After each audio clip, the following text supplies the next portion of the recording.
Pardon the interruption, but I'm Mike Wilbon. I'm Tony Kornheiser. We are here to congratulate our old boss at the Washington Post, George Solomon, for getting the Jack Berninger Award from the Associated Press sports editors. Is this a big award?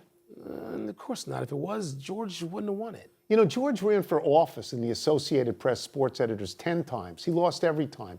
Maybe they're giving him this award to make up for that? Or maybe they just have glassware laying around and wanted to get rid of it. I'm glad George is getting an award from the Associated Press sports editors now, because in a couple of years, there won't be any newspapers and no sports editors. All right, seriously.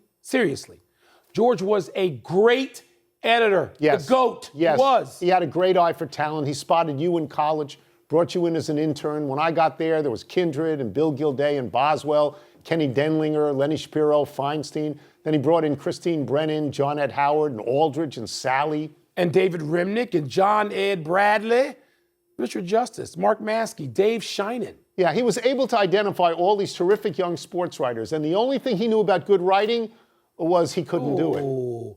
He let his writers write. He sent us all over the country to cover everything. It was such a great, all-encompassing sports section. If you did really well, he would take you into his office, he'd close the door, and he'd tell you he had gotten you a raise, but you couldn't tell anybody about it. But he'd gotten you a $15 a week raise, and the incredible thing was you were grateful for it, even though it could barely buy you a Happy Meal. Come on now, George was a great boss. He'd call you up. I'd be covering a football game, maybe at Notre Dame or Penn State, and he'd say, I need a story about Bear Bryant in Alabama. Tuscaloosa's on the way. Yeah, everything was always on the way to George. Once he sent you out, there was a chance he'd never bring you back. I think he once kept Maskey out for 7 straight weeks. It was a great product.